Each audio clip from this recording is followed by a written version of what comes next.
जो जागृत करता है वो धोखा नहीं देता है, और जो धोखा देता है वो जागृत नहीं करता है।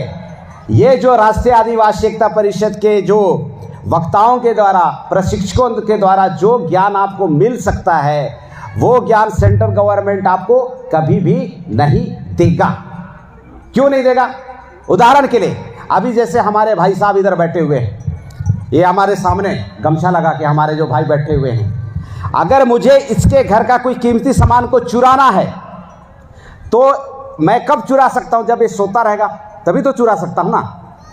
अगर मैं इसको जगाऊंगा फिर चुराने का प्रयास करूंगा तो चुरा पाऊंगा क्या? एकदम बात को ध्यान दीजिए। जो जागृत करता है वो चोरी नहीं करता है, धोखा नहीं देता है, और जो धोखा देता है वो कभी भी जागृत नहीं करता है, कभी भी हमारे लोगों को नहीं जगाता है। मैं आप लोगों से पूछना चाहता हूं, सेंट्रल गवर्नमेंट जिसको आप इतना ज्यादा मानते हैं, आपको जगाने के लिए कितनी बार इस ग्राम पंचायत में जन जागृति का कार्यक्रम लगाया? थोड़ा सा हाथ खड़ा करके मुझे बताइए तो, कितना बार किया? जो धोखा देता है दोस्त वो कभी नहीं जगाता है, और जो जगाता है वो कभी धोखा नहीं देता है। राष्ट्रीय आदिवासी एकता परिषद आप लोगों के बीच में बहुत अच्छी तरीके से काम कर रहा है। हमारे जो कार्यकर्ता साथी हैं बड़े जंबाज तरीके से काम कर रहे हैं। साथियों, इस वक्त मैं विशेष अपील करना चाहता हूं आप लोगों को, हमारे जननायक, हमारे क्रांतिकारी तिलका मांझी के जन्म जयंती के अवसर पे आप लोग अलग अलग तरीके से कुछ भी करने से समाज का व्यवस्था सुधर जाएगा, इस गलतफहमी से थोड़ा सा बाहर हटिए। आप लोगों को लग सकता है थोड़ा सा यार छत्तीसगढ़ का आदमी आया हुआ है, इतनी कड़वी कड़वी बातें बोल के चला जाएगा ऐसा, लेकिन क्या है साथियों, जो दवा होता है, जो औषधि होता है, अगर कड़वा भी लगे तो उसको मुंह को दबा के पिलाना पड़ता है, क्योंकि बीमारी को सही करना है। हमारे झारखंड के जो आदिवासी हैं, कितना फर्क हो सकता है। मैं आते आते गौर कर रहा था, मैं विचार कर रहा था, क्योंकि इस जगह पे मेरा पहला बार आना हो रहा है। आपके जो ग्राम पंचायत है, क्या नाम है सर आपके ग्राम पंचायत का? दुलमपुर में पहली बार आ रहा हूँ, और आने के बाद में मुझे परायापन का एहसास नहीं हो रहा है। मैं छत्तीसगढ़ का उरांव आदिवासी, आज आप बिहार के संथाल आदिवासी, अगर आप मेरा चेहरा को देखेंगे, आप लोग अपने चेहरा को देखेंगे, और अगर मैं अपना परिचय नहीं बताऊं कि मैं उरांव आदिवासी हूं, तो हम लोग का चेहरा एक दूसरे के साथ में 100 से 100% मिल रहा है कि नहीं मिल रहा है? मिल रहा है ना। और हम लोगों को ये जो दहलीज है, ये जो बॉर्डर्स हैं, इसको तोड़ना है। मैं इस मौके पे आज हमारे जो तिलका मांझी जी की जयंती है, इस अवसर पे हमारे बिहार के समस्त हमारे संथाल आदिवासी लोगों को न्योता देना चाहूँगा मैं कि हमारे छत्तीसगढ़ में ज़रूर आइए, और वहाँ के हमारे जो आदिवासी हैं उनके साथ में ज़रूर संधि जुड़ाइए। तो जब मामला आदिवासी से बढ़कर बिल्कुल संधि वाला हो जाएगा तो हम लोग ज़बरदस्त तरीके से लड़ाई को लड़ सकते हैं, है कि नहीं? तो साथियों, आज मैं यहाँ पे आया हूँ, बहुत सारा चीज़ आप लोगों को देके जाऊँगा मैं। आप लोगों ने यहाँ पे जो अपनी एफर्ट लगाकर ये जो कार्यक्रम को संचालित कर रहे हैं, यकीन मानिए बहुत सारा चीज़ मैं यहाँ पे देके जाऊँगा, और आप लोग भी बहुत सारा चीज़ यहाँ के लेके जाइए। और आज जो आपका और हमारा मुलाकात का जो पर्पस है, वो सिर्फ हंगामा खड़ा करना नहीं है।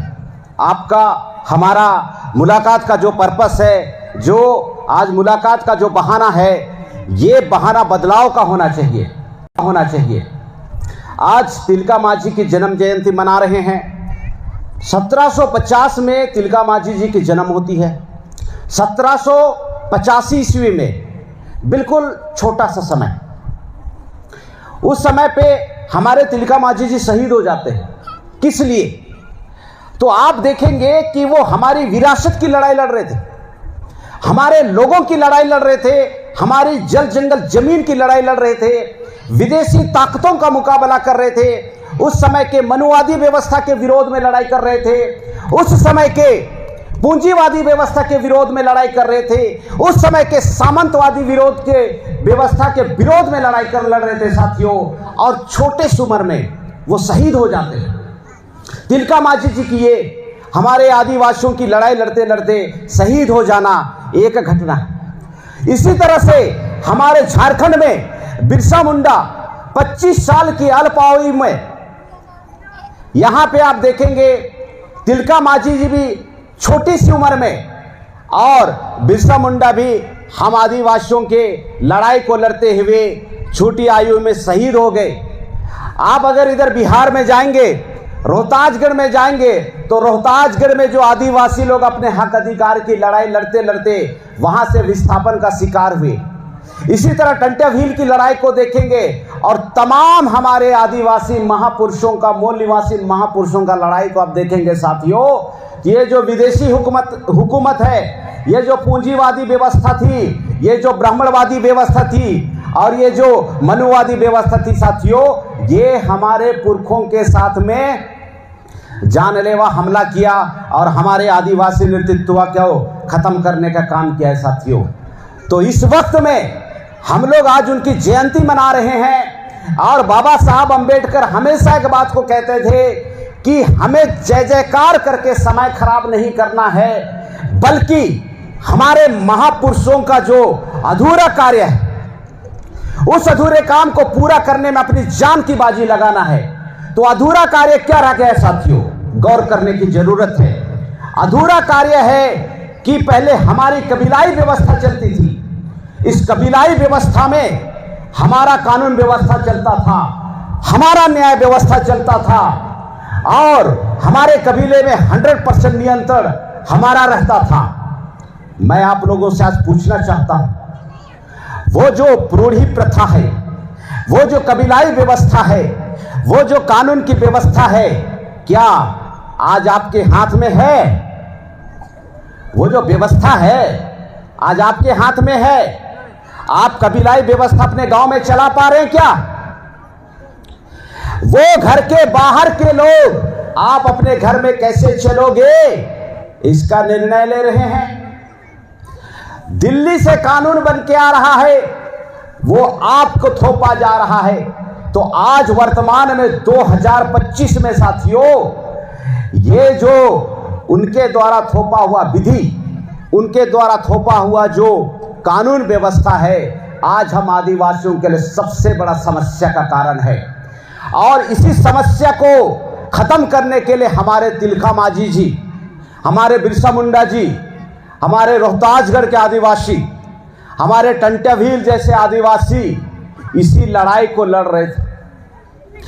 कानून व्यवस्था आपके हाथ में आए, और जब हमारे महापुरुषों का संघर्ष को जब गौर किया, और जब मौका मिला बाबा साहब अंबेडकर को संविधान को लिखने का, तो हमारे महापुरुषों का संघर्ष को ध्यान में रखते हुए कि आदिवासी इतने लंबे समय से जो लड़ाई लड़ रहे थे विदेशी हुकूमतों से, सामंतवादी व्यवस्था से, पूंजीवादी व्यवस्था से, मनुवादी व्यवस्था से, तो किस चीज की लड़ाई लड़ रही थी, और उन्होंने पढ़ा, स्टडी किया, रिसर्च किया साथियों। उसके बाद में संविधान में एक अनुच्छेद आया, उस अनुच्छेद का नाम है अनुच्छेद 244।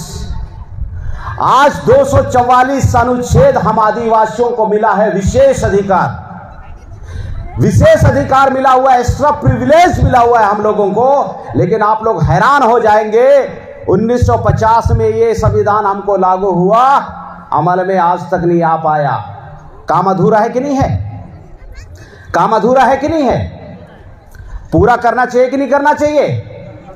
क्योंकि हमें अगरबत्ती मोमबत्ती जलाने से हमारे महापुरुषों की सच्ची श्रद्धांजलि नहीं है, उनके अधूरे कामों को पूरा करना ही सच्ची श्रद्धांजलि है। सच्ची श्रद्धांजलि और सच्ची अगर इज्जत अगर बोला जाए तो वही है साथियों।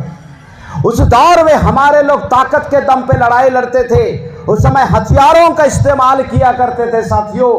उस समय पे धनुष होता था, उस समय पे कुल्हाड़ी होता था, उस समय इसमें बर्छा होता था, ये सब हमारे पुरखों के हथियार थे।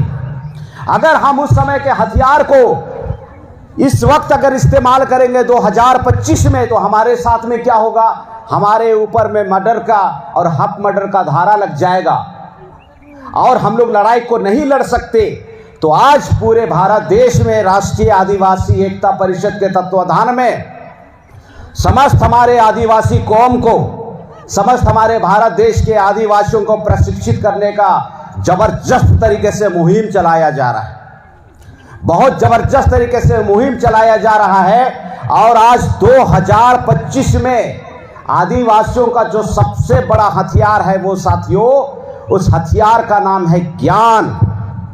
अगर हम लोग लगातार ज्ञान को इधर सींचते रहेंगे तो ज्ञान ही आज का हथियार है। मैं समस्त आदिवासी समाज के लोगों को इस बिहार के धरती से ऐलान करता हूं और आह्वान करता हूं कि निरंतर सींचते रहिए। कोई फर्क नहीं पड़ता है, कोई फर्क नहीं पड़ता है कि आपकी उम्र क्या है, कोई फर्क नहीं पड़ता है कि आप किस जगह से हैं, आप महिला हैं, पुरुष हैं, बच्चे हैं, बच्ची हैं, जवान है, बुजुर्ग है, कोई फर्क नहीं पड़ता है। साथियों, लगातार पढ़ते रहने की जरूरत है। लगातार पढ़ते रहेंगे तो आपको कानून की बातें समझ में आएगी, आपको संविधान की बातें समझ में आएगी। और राष्ट्रीय आदिवासी एकता परिषद पूरे भारत देश में कानून और संविधान के दायरे में रहते हुए वो लड़ाई को लड़ रही है। और ये जो 5वीं अनुसूची, जो विशेष अधिकार आदिवासियों को मिला है साथियों, इसका इम्प्लीमेंटेशन में काम करने की पूरी तैयारी कर रही है। मैं हमारे बिहार के समस्त आदिवासी साथियों को मैं अपील करना चाहता हूं कि आप लोग इस दिशा में ताकत को लगाइए, क्योंकि आज हमारी जो सामाजिक व्यवस्था है, आज हमारी राजनीतिक व्यवस्था है, इसमें मिलावट हो गया। और मिलावट बहुत खतरनाक चीज है। भोजन में मिलावट हो जाता है तो तबीयत खराब हो जाता है। समाज में मिलावट अगर हो जाती है साथियों, तो हमारी जो रूढ़ी व्यवस्था है, हमारा जो सामाजिक व्यवस्था है, वो गड़बड़ाना शुरू हो जाता है। और किसी भी तरह का जो मिलावट है वो हमारे समाज के लिए अच्छा नहीं है। अभी हमारे छत्तीसगढ़ में 1992 का जो पंचायत राज अधिनियम के तहत में साथियों त्रिस्तरीय पंचायत चुनाव हो रहा है। हमारे पुरखों की सोच देखिए और सेंट्रल गवर्नमेंट की 1992 की जो सेंट्रल गवर्नमेंट की जो सोच थी, अभी की जो सेंट्रल गवर्नमेंट की सोच है, उसमें कितना फर्क है आप लोग समझने का प्रयास कीजिएगा। उस समय पे जब हमारे को विशेष अधिकार मिला, उस विशेष अधिकार में प्रशासन नियंत्रण का हमारे को अधिकार मिला। और प्रशासन नियंत्रण कौन करेगा? यहां पे बैठे हुए समस्त हमारे साथी लोग। ये समस्त हमारे साथी लोग ओनर हैं, मालिक हैं। प्रशासन आपके हाथों में, हर किसी का। हमारे पुरखों की समझ बता रहा हूं मैं। हमारे पुरखों ने हर किसी को ओनरशिप का अधिकार दिया, मालिकियत का अधिकार हर किसी को दिया, यहां पे बैठा हुआ हर आदमी। लेकिन 1992 में जब पंचायत राज अधिनियम आया, उन्होंने क्या किया? आपके बस्ती से एक आदमी को मुखिया चुनने का काम किया। उसके बाद में फिर धीरे धीरे वो अभी 2025 हो गया, आज आपके गांव से एक मुखिया खड़ा नहीं होता है। जब पंचायत का चुनाव होता है तो सरपंच के लिए कितने लोग खड़े होते हैं? 5 लोग। हमारे यहां का घटना बता रहा हूं मैं कि 2 भाई लोग खड़े हो गए मुखिया बनने के लिए, क्योंकि आज जो सेंट्रल गवर्नमेंट जो चला रहे हैं साथियों, वे हमारे पुरखों का मुकाबला नहीं कर सकते। हमारे पुरखे लोग जानते थे अगर समाज में एक मुखिया बनाएंगे तो कंपटीशन में दूसरा मुखिया बनना चाहेगा, कंपटीशन में तीसरा मुखिया बनना चाहेगा और भाई भाई में लड़ाई हो जाएगा। 1992 में उन्होंने हमारे ऊपर में ये थोपा। और इससे पहले जो हमारी रूढ़ी व्यवस्था चलती थी, हमारे पुरखों ने जिस लड़ाई को लड़ते लड़ते शहीद हुए साथियों, हमारे व्यवस्था को बहाल करने के लिए उनकी स्मार्टनेस को देखिए। उन्होंने क्या किया? समस्त लोगों को मुखिया बनाया। समस्त लोग मुखिया रहेंगे तो लड़ाई नहीं होगा, 2 लोग मुखिया रहेंगे तो 7वां आदमी खड़ा होगा कि नहीं होगा? आज हमारे उधर छत्तीसगढ़ में त्रिस्तरीय पंचायत चुनाव हो रहा है। 20 तारीख को वोटिंग है, 17 तारीख को वोटिंग है, 20 तारीख को वोटिंग है और 23 तारीख को वोटिंग है। आप लोग यकीन नहीं करेंगे, ममेरा, चचेरा बड़ी मम्मी के, मामा के, ऐसे जो भाई भाई हैं वो मुखिया की दावेदारी कर रहा है। यानी कि एक भाई के विरोध में दूसरा भाई। इनकी जो व्यवस्था हमारे ऊपर में जो थोपा गया है साथियों, ये व्यवस्था किसी भी हालत में हमारे फेवर में नहीं है। इस व्यवस्था को बहुत ही बारीकी से अध्ययन करने की जरूरत है। सिर्फ और सिर्फ बर्बादी के अलावा, सिर्फ और सिर्फ हमारे लोगों की विरासत खत्म होने के अलावा ऐसा कुछ भी मामला नहीं है। दूसरी उदाहरण के साथ मैं आप लोगों को बताना चाह रहा हूं कि जब से ये पंचायत राज अधिनियम आप लोगों के ऊपर में थोपा, जल जंगल जमीन हड़पना ज्यादा आसान हो गया, क्योंकि पंचायत प्रस्ताव के माध्यम से ही वो स्थान से घुस जाते हैं। या तो पंचायत सरपंच प्रस्ताव दे देता है या सचिव प्रस्ताव दे देता है चुपचाप से। तो यहां पे मैनिपुलेट करना लीडरशिप को बड़ा आसान हो गया। हमारे पुरखों की स्मार्टनेस देखिए, पूरी लोगों को मुखिया का यहां पे अवसर दिया हुआ था। अगर मुझे कहीं पे ऐसा पसंद आता है और आपको अगर वो पसंद नहीं होता है, आता है, तो ये प्रस्ताव पास होने वाला नहीं है। इसको काउंटर करने के लिए उन्होंने क्या किया, समाज में एकल मुखिया बनाने का काम किया। हमारे पुरखों की जो व्यवस्था है साथियों, उसको पढ़ाई करने की जरूरत है। वो जो हमारे पुरखे लोगों में जो कबीलाई गुण था, कबीला को चलाने का जो जबरदस्त हुनर था साथियों, इसी हुनर के वजह से ये जो ब्रिटिश हैं ये हमारे लिए स्पेशल प्रोविजन प्रदान किए। और उसी प्रोविजन को बाबा साहब अम्बेडकर को जब मौका मिला स्टडी करने का साथियों, उसी के वजह से हम लोगों को ये आर्टिकल्स मिले। तो आज हम लोग ज्यादातर आदिवासी हमारे महापुरुषों के नाम पे जय जयकार करते हैं। जय जयकार करना बहुत अच्छी बात है, करना चाहिए, लेकिन उनके कामों को दरकिनार भी नहीं करना चाहिए। और आज हम लोग यहाँ पे जो आए हुए हैं साथियों, आज हम लोग को प्रण लेके जाने की जरूरत है, प्रण लेके जाने की जरूरत है। और एकता में बहुत गजब की शक्ति होती है साथियों। हम लोग राइट एजुकेशन के साथ में, राइट प्रॉपर इम्प्लीमेंटेशन के साथ में अगर हम यूनाइटेड होते तो आने वाले समय पे क्या होगा मैं आपको बता रहा हूँ। हम लोगों को कानून और संविधान के दायरे में लड़ते लड़ते हम लोगों को हमारे लिए जो स्पेशल विशेष अधिकार जो हम लोगों को हमारे पुरखों के लड़ाई के बदौलत हमको संविधान में 1950 में जो मिला है, ये संविधान को आज खत्म करने का पूरी ऐलानिया बात किया जा रहा है। आपको बस लिखा गया लेकिन अमल में नहीं लाया। वे चीजें जिसको स्वाद आपने कभी चखा ही नहीं, उसको सेंट्रल गवर्नमेंट बड़े बेबाक तरीके से आज कहता है कि हम लोग फलाना संविधान लागू करेंगे। मैं इशारा कर रहा हूं, इशारा समझ में आ रहा है ना। हम लोग फलाना संविधान लागू करेंगे जो आपके स्पेशल प्रिविलेज को खत्म करता है। तो मैं ये बताना चाह रहा हूं, हमारे आदिवासियों के साथ में मिक्स मिलावट करने के वजह से बीमारी हमारे लोगों को समझ में नहीं आ रहा है। वे लोग दिल्ली में केंद्र सरकार बनाने के बाद में, केंद्र सरकार किनसे बनता है? आपके सहयोग से बनता है ना। हमारे आदिवासियों को बरगलाने के बाद में वे अपने पार्टी का समर्थक बनाया, वोटर्स बनाया, हमारे लोगों को साथ में लेके वो जीतने के बाद में दिल्ली के सत्ता पे कब्जा किया।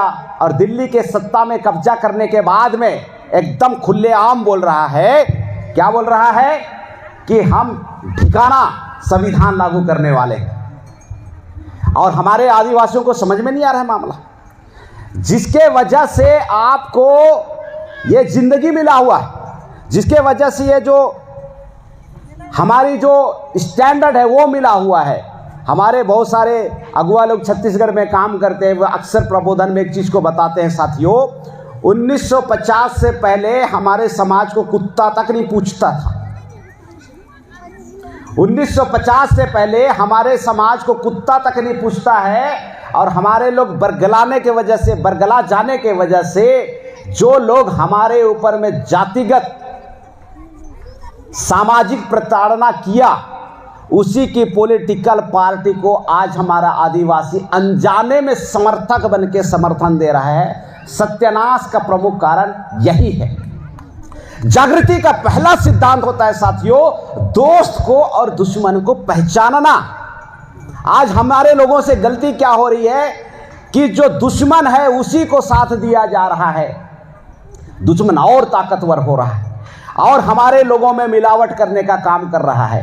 तो हमको इस मिलावटखोरी से बाहर निकलना है।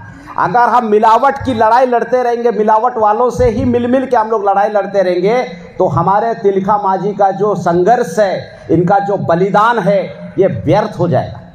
हमारे बिरसा मुंडा का जो त्याग है, उसकी जो लड़ाई है और उसका शहीद व्यर्थ हो जाएगा। तो हमारे जो अधूरे जो काम छूटे हुए हैं हमारे महापुरुषों से, उसको पूरा करने में अपनी ताकत लगानी है, पूरी तरह से वहाँ पे ताकत लगानी है। और वो ताकत है साथियों, आपकी परंपरागत व्यवस्था की वजह से आपका समाज चलना चाहिए। और अगर इस दिशा में हम लोग प्रयास नहीं कर पा रहे हैं तो कहीं ना कहीं हमसे बहुत भयंकर चूक हो रही है, क्योंकि हमें प्रशासन नियंत्रण करना है। ये हमारा फंडामेंटल राइट है आदिवासियों का। हम प्रशासन नियंत्रण बाहरी लोगों को करने दे रहे। जैसे हमारे बहुत सारे वक्ताओं ने बताया, विदेशी हुकूमत से लड़ाई करते थे हमारे क्रांतिकारी बिरसा मुंडा, क्रांतिकारी तिलका मांझी, विदेशी हुकूमत से। आज हम लोग क्या कर रहे हैं, उसी विदेशी हुकूमत के लोगों को सत्ता संभालने दे रहे हैं। मतलब कि हमारे पुरखे लोग जिनके विरोध में लड़ाई लड़े, जिनको यहां से भगाने का काम किया, हम उसी को फिर से सत्ता में ला रहे हैं। ये पूरे लड़ाई के पीछे का संदेश क्या है कि हम जिनसे चिन्हांकित करके लड़ाई लड़ रहे हैं, उनको आपको साथ नहीं देना है। कैसे साथ नहीं देना है? सामाजिक स्तर से साथ नहीं देना है, राजनीतिक स्तर से साथ नहीं देना है, शासन प्रशासन के स्तर से साथ नहीं देना है। ये 4 तरीके से आपको अपना सेपरेट आपको व्यवस्था बनाना है साथियों, तब जाके आदिवासियों का कल्याण होने वाला है। नहीं तो आज विकास के नाम पे विकास हो रहा है, विकास के नाम पे हमारे लोगों का जल और जंगल और जमीन को छीनने का काम किया जा रहा है। विकास के नाम से छीनने का काम किया जा रहा है। इतना भयंकर मामला है। हमारे लोगों को जब विकास विकास बोला जाता है तो कान में शहद खुल जाता है। अरे वाह, विकास हो रहा है, सुनने में बड़ा मजा आता है। अभी यहाँ पे आपके बिहार में कोई अच्छा खासा हाईवे होगा, 200 किलोमीटर का, 400 किलोमीटर का, मुझे नहीं पता ये करीब करीब में होगा कि नहीं होगा, लेकिन मैं उदाहरण के लिए समझाने का प्रयास कर रहा हूँ। आप लोग देखिए, वो जो 400 किलोमीटर की दूरी पे जो हाईवेज बना हुआ है, नेशनल हाईवे बना हुआ है, अच्छा रोड बना हुआ है, आप लोग ईमानदारी से मुझे बताइए कितने आदिवासियों का वहाँ पे बड़ा बड़ा दुकान है रोड के किनारे किनारे? थोड़ा सा हाथ खड़ा करके बताइए तो। आपका ज़मीन किसके वजह से लिया? विकास के नाम से। आपका विकास हुआ क्या? विकास किसका हुआ? अरे जिसको प्रचार में भी नहीं लाया गया कि हम लोग उनका विकास करना चाह रहे हैं, जिनको प्रचार में भी नहीं लाया गया, ऐसे लोगों का विकास हमारे छत्तीसगढ़ में बोलते हैं गतर गतर हो गया, अंदर अंदर हो गया, हमारे लोगों को पता भी नहीं चल रहा है। और हमारे लोग इधर ठन गोपाल, हमारे लोगों को समझ में नहीं आ रहा है मामला। विकास के नाम से हमारा ज़मीन लिया जा रहा है और हमारे लोगों का 400 किलोमीटर के दूरी से एक भी आदमी का विकास नहीं हो रहा है। ये सिर्फ हमारे बिहार का बात नहीं है भाई, ये हमारे छत्तीसगढ़ की भी बात है। हमारे छत्तीसगढ़ में, जैसे मैं जसपुर जिला में रहता हूँ, जसपुर जिला से लेकर रायगढ़ तक में नेशनल हाईवे 43 NH वहाँ पे बना हुआ है। मैं वहाँ पे जब भी सफ़र करता हूँ 200 किलोमीटर की दूरी का, मैं एक भी आदिवासी को वहाँ पे संभलते हुए नहीं देखा, एक भी आदिवासी का उत्थान नहीं देखा। आजू बाजू में जब भी देखता हूँ तो दूसरे लोग की ज़मीन, हमारा विकास के नाम पे हमारा ज़मीन लिया गया और विकास किसी दूसरे का हो रहा है। और ऐसा षड्यंत्र 1950 से लेकर अभी तक धुआंधार चल रहा है। तो साथियों, हमारी ज़मीन जब तक लूटनी थी लूटी, हमारी रूढ़ी व्यवस्था जब तक लूटना था लूट चुका है। लेकिन अभी राष्ट्रीय आदिवासी एकता परिषद के द्वारा पूरे भारत देश में जहाँ जहाँ पे हमारे आदिवासी समाज के लोग वहाँ पे निवास करते हैं, बड़ी तादाद में वहाँ को प्रशिक्षण करने का काम किया जा रहा है। मैं हमारे बिहार के साथियों से अपील करता हूँ, कार्यशाला और लगाइए, पूरा दिन भर का कार्यशाला लगाइए कि इसमें कैसे यूनाइट होना है, कैसे हमारे युवाओं को एजुकेटेड करना है और इसका राइट इम्प्लीमेंटेशन कानून और संविधान के दायरे में कैसे हो सकता है। इस संदर्भों पे जब हम लोग बात करेंगे तो सही मायनों में यहाँ पे काम हो सकता है। आपका जो 28% GST है, जो आपका हकदार है, शासन प्रशासन नियंत्रण के अंतर्गत में व्यापार नियंत्रण भी आपके हाथ में है। 28% आपके क्षेत्र का होना चाहिए। 28% का जो GST है सेंट्रल गवर्नमेंट लेके चला जा रहा है। मैं आज इस तिलका मांझी जयंती के अवसर पे मैं एक विशेष बात बताना चाहता हूँ। प्रशासन नियंत्रण में व्यापार नियंत्रण आता है। उदाहरण के लिए आपके करीब का डिस्ट्रिक्ट में अगर 8-10 शहर है और 8-10 शहर में अगर कारोबार चल रहा है और उस कारोबार का टर्नओवर एक दिन का अगर 1 करोड़ रुपया है एक दिन का, तो 28% का जीएसटी 28 लाख रुपया आदिवासियों का है। मिला क्या? वो पूरा का पूरा पैसा कौन लेके चला जा रहा है? सेंट्रल गवर्नमेंट लेके चला जा रहा है। हमारा आदिवासी रोजी रोटी के लिए पलायन कर रहा है। कहाँ पलायन कर रहा है? दिल्ली, मुंबई, कलकत्ता, चेन्नई, केरला, गोवा। पलायन करते कि नहीं करते? इधर से पैसा कहाँ पे है? हमारे क्षेत्रों में। हमारा आदमी पैसा ढूंढने कहाँ जा रहा है? महानगरों में जा रहा है। षड्यंत्रकारी लोगों का षड्यंत्र बता रहा हूं मैं। जो यहां पे अरबपति आदमी है, 80,000 लाख करोड़ का मालिक, वो 2-2 पैसे का मोहताज कहां भटक रहा है? दिल्ली में, मुंबई में, कोलकाता में, चेन्नई में, केरला में, गोवा में। अरबपति आदमी भटक रहा है। और ये जो कायर सरकार है, ये जो मनहूस सरकार है, वो क्या कर रहा है? हमारे आदिवासियों का बर्बादी का तमाशा देख रहा है। साथियों, मैं आप लोगों को बताना चाहता हूं कि समस्या जिसका होता है, समाधान भी उसी को करना होता है। हमारे छत्तीसगढ़ में जो बांस का पेड़ होता है, बांस, बंबू, इधर तो मेरे को दिख नहीं रहा। बांस इधर होता है कि नहीं होता है? अच्छा, हाँ, इधर बांस गड़ा हुआ है। तो साथियों, बारिश के समय में उसमें से करील आता है। आप लोग मुझे एक बात बताओ, करील को लगाने वाला आदमी, बांस को लगाने वाला आदमी और करील को चुराने वाला आदमी एक ही होता है क्या? जो मालिक करील को, बांस को लगा रहा है अपने बारी में, तो बारिश के समय में जब करील पैदा होता है, निकलता है छोटा छोटा, सब्जी खाते हैं, अचार डालते हैं उसका, तो वही लगाने वाला आदमी चुराता है, क्योंकि दूसरा आदमी चुपचाप से चोरी करता है। तो समस्या पैदा दिल्ली का शासन कर रहा है और हम तमाम आदिवासी लोग पूरा असरा में हैं, पूरा एक्सपेक्टेशन में हैं कि समस्या का समाधान कौन करेगा?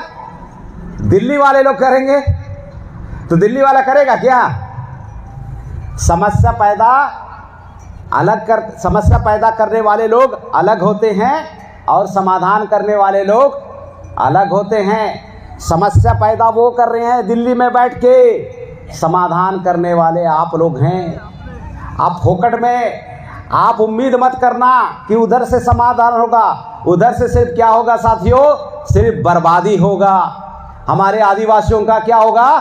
सत्यानाश होगा, आबाद नहीं होगा। गलतफहमी में मत रहिए। हमारे छत्तीसगढ़ में जब अक्टूबर मंथ में जब किसान खेत की ओर जाता है तो उस समय मछली चढ़ता है, तो कुमनी छेकते हैं। कुमनी आप लोगों को शायद पता होगा कि नहीं होगा हमारे छत्तीसगढ़ में। तो साथियों, मैं बार बार बताने का प्रयास कर रहा हूँ, जो कुमनी छेकता है वो रात के अंधेरे में जाके कुमनी का मछली को नहीं चुराता है। चुराने वाला आदमी अलग होता है। अलग होता है कि नहीं होता है? वैसे साथियों, समाधान सिर्फ और सिर्फ आदिवासी कर सकता है। समस्या कोई अलग आदमी पैदा कर रहा है, लेकिन हम लोग क्या कर रहे हैं? उस अलग आदमी को साथ दे रहे हैं और उम्मीद कर रहे हैं कि वो हमारी समस्या का समाधान करेगा। वो नहीं करने वाला है। वो जो रात के अंधेरे में आपके करील को चुराने का काम कर रहा है, वो आपका भला करेगा क्या? जो रात के अंधेरे में कुमनी का मछली को चुराने का काम कर रहा है, वो भला करेगा क्या? वो आपके फंडामेंटल राइट्स 244 अनुच्छेद का, फंडामेंटल राइट्स 244 अनुच्छेद का वो आज तक अमल में नहीं ला रहा है। वो आपका कल्याण करेगा क्या? और हम तमाम भारत देश के आदिवासी जाने अनजाने में एक्सपेक्टेशन भाव से हम लोग उधर देख रहे हैं कि उधर से हमारा भला होना चाहिए। भला नहीं होने वाला है। और साथियों, एक विशेष बात बता रहा हूं मैं, जो जागृत करता है वो धोखा नहीं देता है, और जो धोखा देता है वो जागृत नहीं करता है। ये जो राष्ट्रीय आदिवासी एकता परिषद के जो वक्ताओं के द्वारा, प्रशिक्षकों के द्वारा जो ज्ञान आपको मिल सकता है, वो ज्ञान सेंट्रल गवर्नमेंट आपको कभी भी नहीं देगा। क्यों नहीं देगा? उदाहरण के लिए अभी जैसे हमारे भाई साहब इधर बैठे हुए हैं, ये हमारे सामने गमछा लगा के हमारे जो भाई बैठे हुए हैं, अगर मुझे इसके घर का कोई कीमती सामान को चुराना है तो मैं कब चुरा सकता हूं? जब ये सोता रहेगा तभी तो चुरा सकता हूं ना। अगर मैं इसको जगाऊंगा फिर चुराने का प्रयास करूंगा तो चुरा पाऊंगा क्या? एकदम बात को ध्यान दीजिए। जो जागृत करता है वो चोरी नहीं करता है, धोखा नहीं देता है, और जो धोखा देता है वो कभी भी जागृत नहीं करता है, कभी भी हमारे लोगों को नहीं जगाता है। मैं आप लोगों से पूछना चाहता हूं, सेंट्रल गवर्नमेंट जिसको आप इतना ज्यादा मानते हैं, आपको जगाने के लिए कितनी बार इस ग्राम पंचायत में जन जागृति का कार्यक्रम लगाया? थोड़ा सा हाथ खड़ा करके मुझे बताइए तो, कितना बार किया? जो धोखा देता है दोस्त वो कभी नहीं जगाता है, और जो जगाता है वो कभी धोखा नहीं देता है। राष्ट्रीय आदिवासी एकता परिषद आप लोगों के बीच में बहुत अच्छी तरीके से काम कर रहा है। हमारे जो कार्यकर्ता साथी हैं बड़े जंबाज तरीके से काम कर रहे हैं। साथियों, इस वक्त मैं विशेष अपील करना चाहता हूं आप लोगों को, हमारे जननायक, हमारे क्रांतिकारी तिलका मांझी के जन्म जयंती के अवसर पे आप लोग अलग अलग तरीके से कुछ भी करने से समाज का व्यवस्था सुधर जाएगा, इस गलतफहमी से थोड़ा सा बाहर हटिए। आप लोगों को लग सकता है थोड़ा सा यार छत्तीसगढ़ का आदमी आया हुआ है, इतनी कड़वी कड़वी बातें बोल के चला जाएगा ऐसा, लेकिन क्या है साथियों, जो दवा होता है, जो औषधि होता है, अगर कड़वा भी लगे तो उसको मुंह को दबा के पिलाना पड़ता है, क्योंकि बीमारी को सही करना है। तो मैं यहाँ पे एक चीज़ को बताना चाहता हूँ कि हमारे जो आदिवासी लोग क्या है कि कुछ भी सोच लेता है और कुछ भी सोच के उसको सोचता है कि यही सही है। हर चीज़ सही नहीं हो सकता, हर चीज़ का एक मापदंड निर्धारित है। अभी देखिए ये जो कैमरा लगा हुआ है मोबाइल का, इससे क्या हो रहा है, वीडियो शूट हो रहा है। अगर किसी आदिवासी भाई को गलतफहमी हो जाएगा कि मैं मोमबत्ती से वीडियो शूट करूंगा, होगा क्या? किसी को गलतफहमी हो जाएगा कि इस मोमबत्ती से मैं वीडियो शूट करूंगा, वीडियो शूट होगा क्या? मापदंड निर्धारित है, मापदंड निर्धारित है। जैसे पानी को लीटर से नापा जाता है, अनाज को किलो से नापा जाता है, वैसे ही सामाजिक हितैषी जो नीतियां होती है वो अलग होती है, और समाज की बर्बादी की नीतियां अलग होती है। दोनों एक जैसा कभी नहीं होता है। तो आज जो हमारे जो पॉलिटिकल पार्टी के माध्यम से समाज का सत्यानाश किया जा रहा है, आज उनकी सामाजिक संगठन, हमारी सामाजिक संगठन नहीं, उनकी सामाजिक संगठन से हमारा समाज का सत्यानाश किया जा रहा है। इसमें आपको फर्क पाएंगे। मापदंड क्या है? मापदंड है जनहितैषी कानून का व्यवस्था को बहाल करना। अगर मैं किसी पार्टी के साथ में जुड़ा हूं, सामंतवादी लोगों के पार्टी के साथ में जुड़ा हुआ हूं, मनुवादी व्यवस्था की पार्टी के साथ में जुड़ा हुआ हूं, मैं ब्राह्मणों के पार्टी के साथ में जुड़ा हुआ हूं, और अगर मैं दावा कर रहा हूं कि इस पार्टी के वजह से हमारे समाज का भला होगा, मैं बोलता हूं ठिंगा, भला होने वाला नहीं है, क्योंकि मैं मोमबत्ती से वीडियो शूटिंग नहीं कर सकता। उसके लिए मापदंड है, हमें या तो DSLR शूटिंग करना पड़ेगा या हमको मोबाइल का जो कैमरा है उससे शूटिंग करना पड़ेगा। तो जो विरोधी लोग हमारे फंडामेंटल राइट्स 244 अनुच्छेद को आज अमल तक नहीं ला रहे, जो संविधान में लिखा हुआ है 75 साल हो गए अमल में नहीं ला पा रहा है, हम उनके पॉलिटिकल पार्टी से उम्मीद कर रहे हैं कि हमारा कल्याण होगा, हमारा भला होगा। हो सकता है क्या भाई? जो चीज आपका मूलभूत अधिकार है, जो लिखा हुआ है, उसको देने में 75 साल लगा, अभी तक दिया भी नहीं। हम उन लोगों से उम्मीद कर रहे हैं कि वो देगा। देगा क्या? वो इसका उम्मीद कर रहे हैं, उसको देगा, वो देगा, वो देगा, वो देगा, ऐसा होगा, हमारे समस्या का समाधान हो जाएगा, ऐसा होगा, वैसा होगा। कुछ भी नहीं होने वाला है। तो हमारी सोच को थोड़ा सा बढ़ाने की जरूरत है साथियों, कि हम लोग दोस्त और दुश्मन को पहचान नहीं पा रहे हैं। जो हमारा लूट रहा हम उससे उम्मीद कर रहे हैं वो हमको देगा। अरे कैसे देगा भाई? हम अगर जहर से उम्मीद करेंगे कि भाई जहर खा के हम जिंदा रहेंगे, तो ये तो पूरी सत्यानाश वाली बात है ना। क्योंकि जो चीजें जीवनदायी है वो हमारा समाज है। समाज का मापदंड ये है साथियों कि जो जनहितैषी बात कर रहा है, जो जनहितैषी काम कर रहा है, उससे स्पष्ट हो जाता है कि इससे समाज का भला होगा। और वो जो खेमा है, सामाजिक खेमा हमारा होगा, और वो जो आंदोलन का खेमा होगा वो हमारा होगा। और अगर हमारा जो विदेशी हुकूमत का जो आदमी है, वो अगर उस खेमा में घुसपैठ कर रहा है, या वो आदमी हमारे किसी आदमी को पकड़ के अगर हमारे लोगों को मिसगाइड करने का काम कर रहा है, मिलावट हो जाएगा साथियों। और इस मिलावट की वजह से इस समाज का, पूरे समाज का भला नहीं हो सकता। भला कब होगा? समस्त हमारे अलग अलग सामाजिक संगठन में जुड़े हुए मेरे आदिवासी भाई, अलग अलग राजनीतिक पार्टी में जुड़े हुए मेरे आदिवासी भाई, अगर वे अपने फंडामेंटल राइट्स का स्टडी करेंगे, वे अपने अनुच्छेद का स्टडी करेंगे, समाज का दुश्मन कौन है इसको चिन्हांकित करके सिर्फ दुश्मन से लड़ाई लड़ेंगे और अपने भाइयों से लड़ाई नहीं लड़ेंगे, तभी जाके साथियों हमारा जो लड़ाई है वो संपन्न हो सकता है और वो कामयाब हो सकते हैं, अगर हम ऐसा करेंगे तो।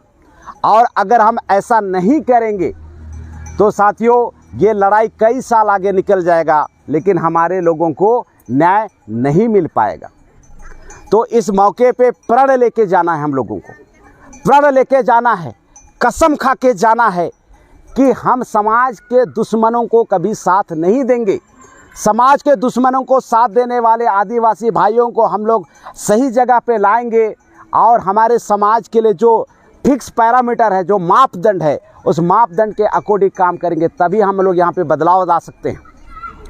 और यहाँ पे जो हिस्सा मिलने वाला है साथियों, हिस्सा बहुत ज़्यादा है। बहुत सारे लोगों को लगता होगा कि यहाँ पे हम लोगों को काम करने हिस्सा नहीं मिलेगा।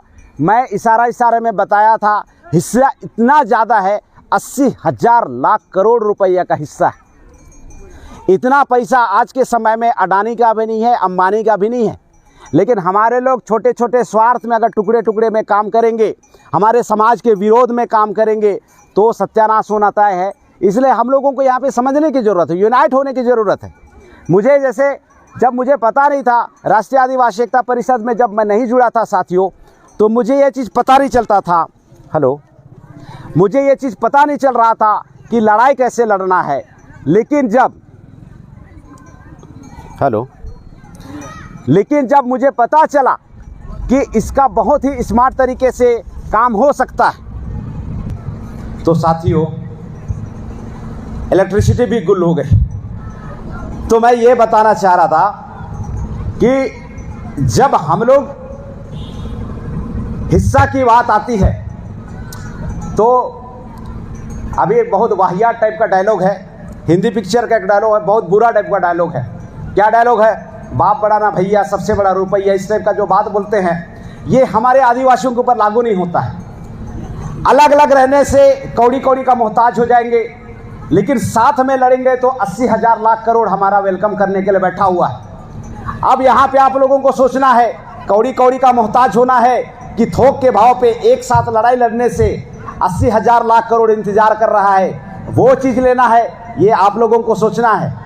और मैं आप लोगों को अंतिम में एक बात बताना चाहूँगा मैं, कि कल्याणकारी नीतियाँ, आदिवासियों के हित में जो नीतियाँ हैं, वो राष्ट्रीय आदिवासी एकता परिषद प्रशिक्षित करके लोगों को सिखाने का काम कर रहा है। कार्यशाला जरूर लगाएं। और अगर इन चीज़ों को छोड़ के हम लोग अगर उस ओर, हमारे विरोधियों की ओर में, उनकी नीतियों के ऊपर में अमल करेंगे, तो हमारे समाज का सत्यानाश करने से कोई नहीं बचा सकता। और मैं इस मौके पे आप लोगों को बताना चाहता हूँ कि आप लोग इसके बाद में ऐसा कभी मत कहिएगा कि हमको तो पता ही नहीं था कि ऐसा कुछ हो सकता है, क्योंकि हम निरंतर बताने का प्रयास कर रहे हैं कि उधर खाई है, कुआं है, उधर जाओगे तो गिरना तय है। और यहाँ पे हमारा सुरक्षा का घेरा है, हमारा समाज है, हमारा रूढ़ी है, हमारा परंपरागत है, और हमारे बहुत सारे सक्रिय साथी कई सालों से निरंतर लगे हुए हैं। उनकी अगुवाई में साथियों आप अपना जो स्वराज है हासिल करेंगे। और हमारे जो जननायक हैं, हमारे जो क्रांतिकारी तिलका मांझी हमारे जननायक हैं, हमारे सभी संथाल आदिवासी मिलके इस मुहिम को हासिल करेंगे। और आने वाले समय पे मालिकियत के रूप में हमको जो पहचान मिला है, वी आर, तो ऑनरशिप की लड़ाई में सभी साथी लोग कंधा से कंधा मिला के लड़ाई को लड़ेंगे और हम लोग हर हाल में जीतेंगे। एक जोरदार बुलंद आवाज के साथ में साथियों मैं अपनी बातों को विराम करूंगा। तिलका मांझी अमर रहे, अमर रहे, अमर रहे। तिलका मांझी अमर रहे, अमर रहे, अमर रहे। जब तक सूरज चांद रहेगा, तिलका मांझी तेरा नाम रहेगा। जब तक सूरज चांद रहेगा, तिलका मांझी नाम रहेगा। बहुत बहुत धन्यवाद साथियों। जय जोहार, जय आदिवासी।